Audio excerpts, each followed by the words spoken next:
ఈ ఆలయం యొక్క నిర్మాణ శైలి. ఈ దేవాలయం అనేక శిల్పాల సమాహారం. ఇందులో అనేక రాతి శిల్పాలు నెలకొన్నవి. ఈ దేవాలయం బృహదీశ్వర ఆలయం లేదా గంగైకొండ చోళీశ్వర దేవాలయాల కంటే కొంచెం చిన్నది. శిల్పకళలో వాటికంటే విశిష్టమైనది. ఎందుకంటే ఈ దేవాలయం నిత్య వినోదం, శాశ్వత వినోదం కోసం నిర్మించబడినట్లు తెలుస్తోంది.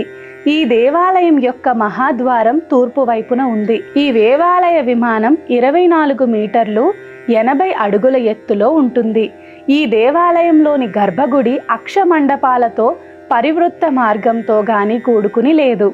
దాని దక్షిణం వైపు గల మండపం పెద్ద రాతి చక్రాలు, గుర్రాలతో కూడుకుని ఉన్న రథం ఆకారంలో ఉంటుంది. ఈ దేవాలయం మండపాలు అత్యంత శోభాయమానంగా అలంకరించబడి ఉంటాయి. అన్ని శిల్పాలు నిర్మాణం యొక్క సొగసును ద్విగుణీకృతం చేస్తున్నాయి. అంతర్భాగంలో తూర్పు వైపు చెక్కబడిన నిర్మాణాల సముదాయం కలిగి ఉంది. వాటిలో బలిపీఠం ఉంది.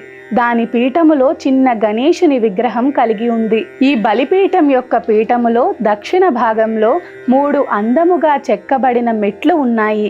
ఈ మెట్లను తాకినప్పుడు సంగీతంలోని సప్తస్వరాల శబ్దం వినపడుతుందట.